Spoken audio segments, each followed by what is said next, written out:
Appropriate Conditioning by John Sheaffer, May 21st, 2010.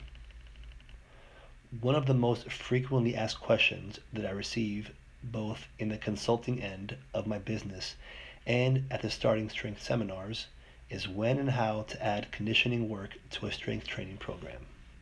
This is a valid question, certainly, and a serious point of discussion for many. This article is designed to address the topic from my perspective and convey my opinions on the matter. When asked about conditioning, I typically reply with a simple question of my own. Why do you want to do conditioning work?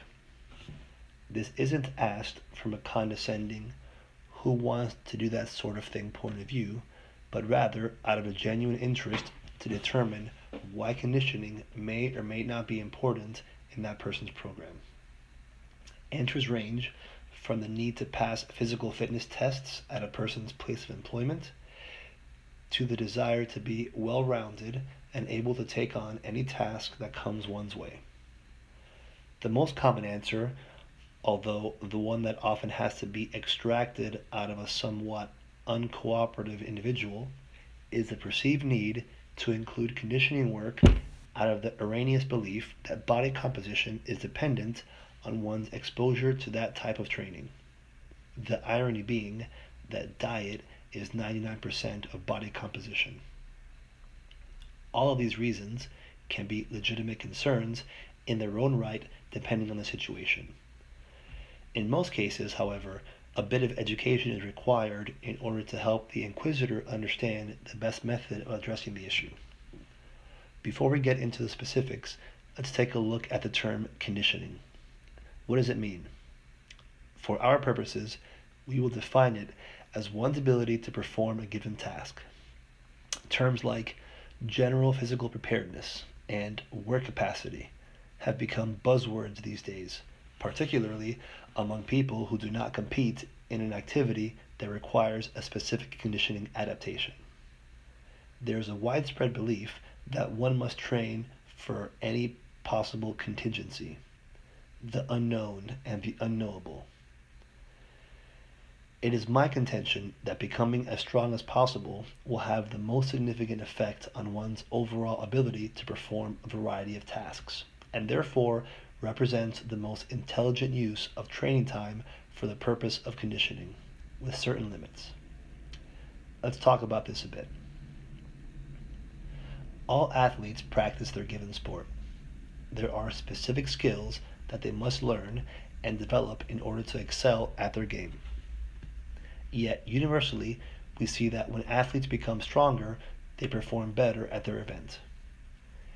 If this were not the case, then anabolic steroids and peptides like growth hormone would not be either as prevalent or as notoriously effective as they are for increasing one's athletic performance. As Rip will say, there are no technique steroids. Big Mac, Sosa, Barry Bonds, all the infamous baseballers who got caught or admitted to using drugs will tell you this as well. All of them knew how to swing a baseball bat and hit home runs. All of them had obviously been doing that for quite some time and quite well in order to even make it to the major leagues, let alone be recognized as famous players with notable careers. So then, why is it that when drugs came into the picture, suddenly they're hitting more home runs than ever? Simple answer, they got stronger. The drugs made them stronger. The same logic can be applied to youth baseball players, minus the drugs. Get them stronger and watch them hit the ball farther. Watch them throw from right field to home without bouncing the ball. Anyone who's spent any time around athletics at all has seen this demonstrated. Does this mean that one needs only to become ungodly strong in order to become a Hall of Fame quality baseball player? Of course not. This is where practice or conditioning for the given sport comes into play.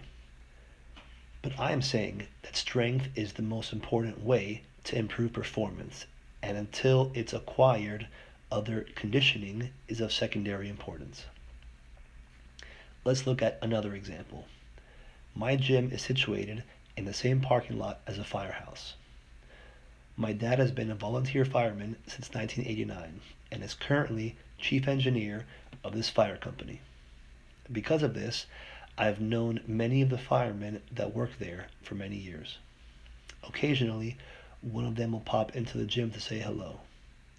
Numerous times now, I've had similar conversations with a few of them that usually start by them telling me that they need to get in here, the gym, and do something, that their cardio sucks, and that they find themselves getting winded easily doing things that were much easier for them 10 years ago.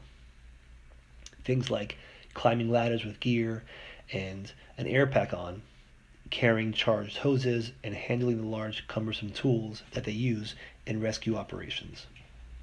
They believe that if they improve their cardio, they will be able to perform those tasks much easier and will feel like they did years ago.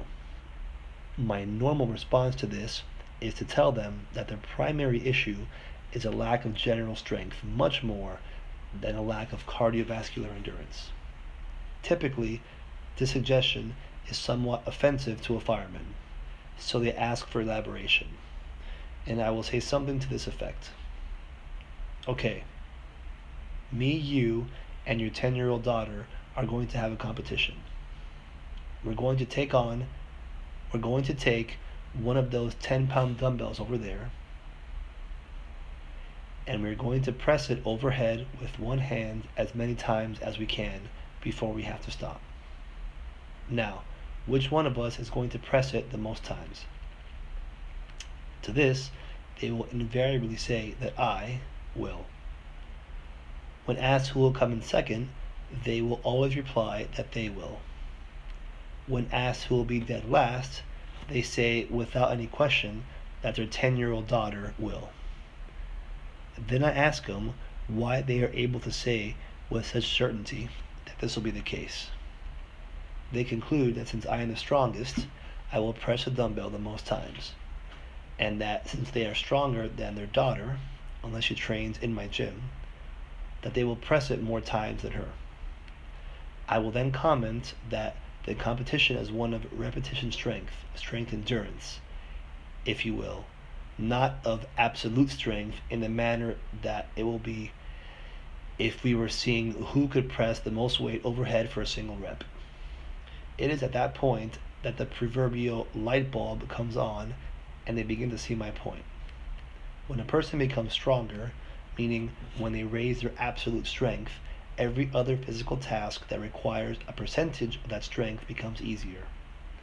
Then I explain that since they are in their mid-40s, declining testosterone levels coupled with a lack of attention to diet and the absence of training for the last 10 years has resulted in a measurable decrease in their overall strength.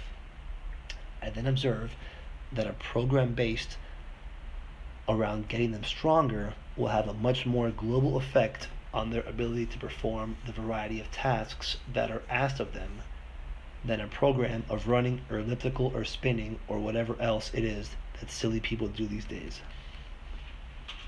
So what does all of this have to do with the whys and hows of conditioning? If basic strength gives us the tools to better perform most any task that can be asked of us, then after we acquire that strength, what is left to prepare specifically for these tasks? What is left is to prepare specifically for these tasks. This sounds simple and has been practiced for ages by competitive athletes, but the concept escapes most people these days. What is it that you have to do? What does your life entail? What is appropriate conditioning in your given situation?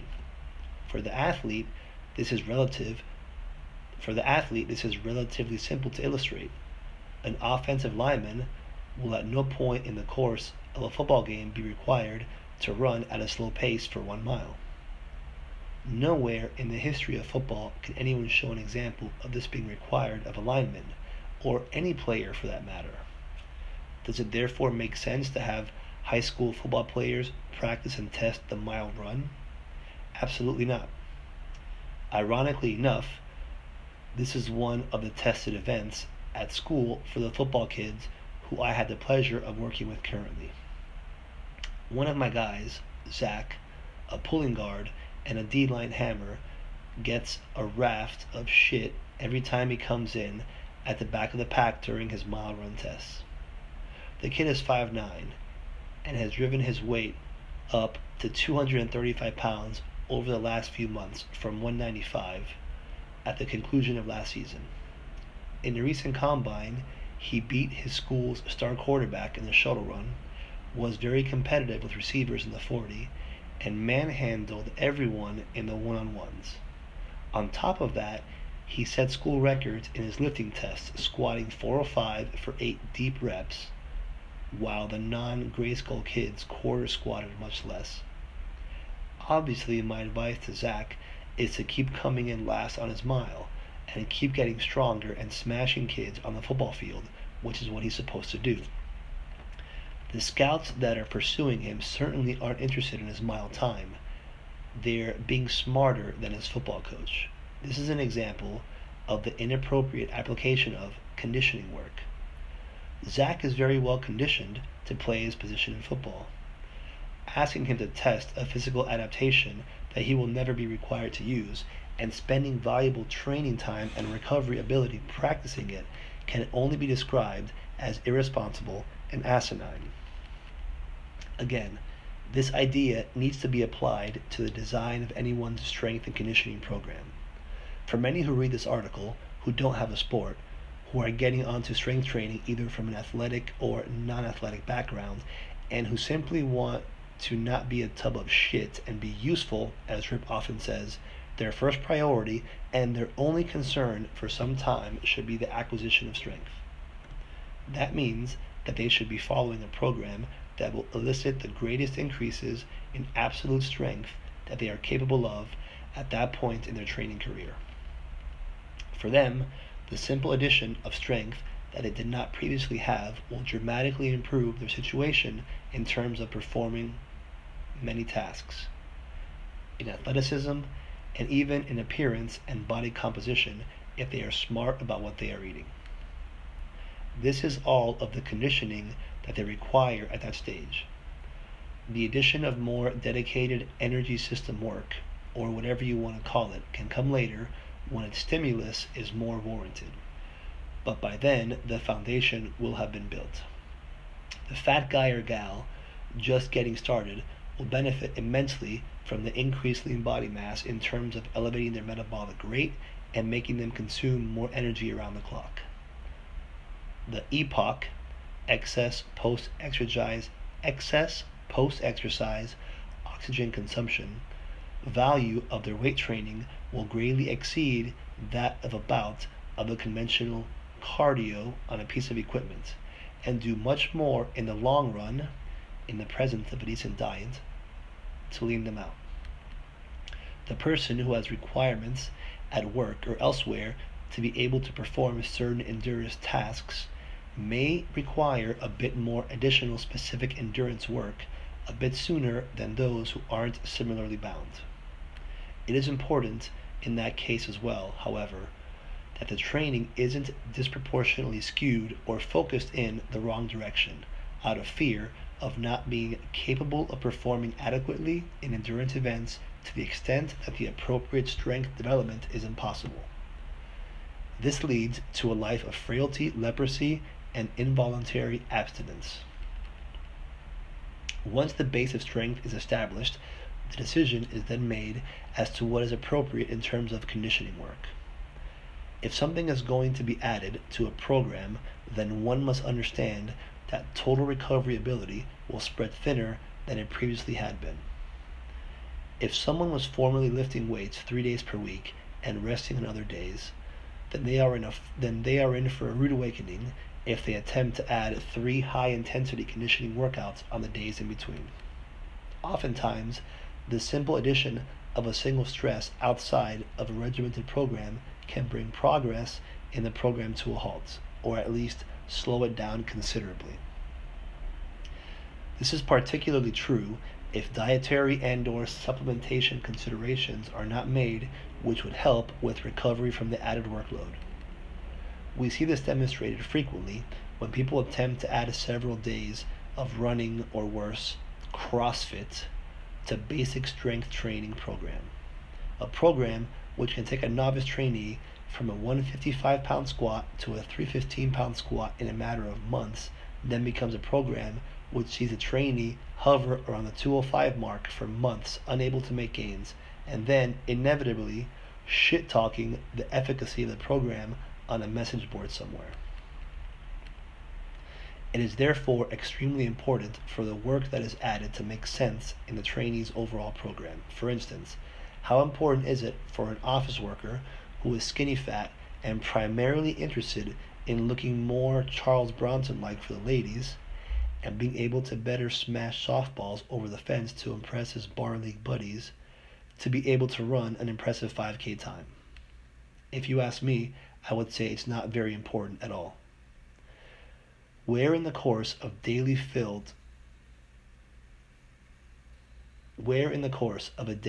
with Excel spreadsheets, internet porn, Xbox, and beers with the guys on weekends will his life present him with a 3.1-mile course that he needs to run in an impressive time? He'd be much better off focusing on the things that will be most conducive to his goals, not those that someone else feels that he should be able to reach.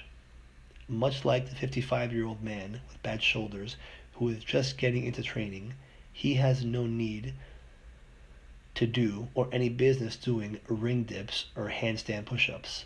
His softball swatting skills will be more improved at the batting cages and in the gym moving progressively heavier barbells. His skinny fat appearance certainly will be most positively affected by growing some shoulders and arms, legs, and an ass, and about 3 inches of neck girth. If he gets his act together diet-wise, and by this I mean he eats like a person who wants to look and perform like a powerful athlete, not a 70-year-old woman with Crohn's disease, then his body composition will change dramatically in the process as well. Conditioning, for him, will not be what conditioning for someone with a different goal will be. This is one of the fundamental problems with group training. The pregnant woman, the above-mentioned skinny fat office geek, and the MMA fighter do not need the same things. Anyone who claims that they do is delusional or at the least usually drunk. One can certainly package training for an eclectic group like that very easily.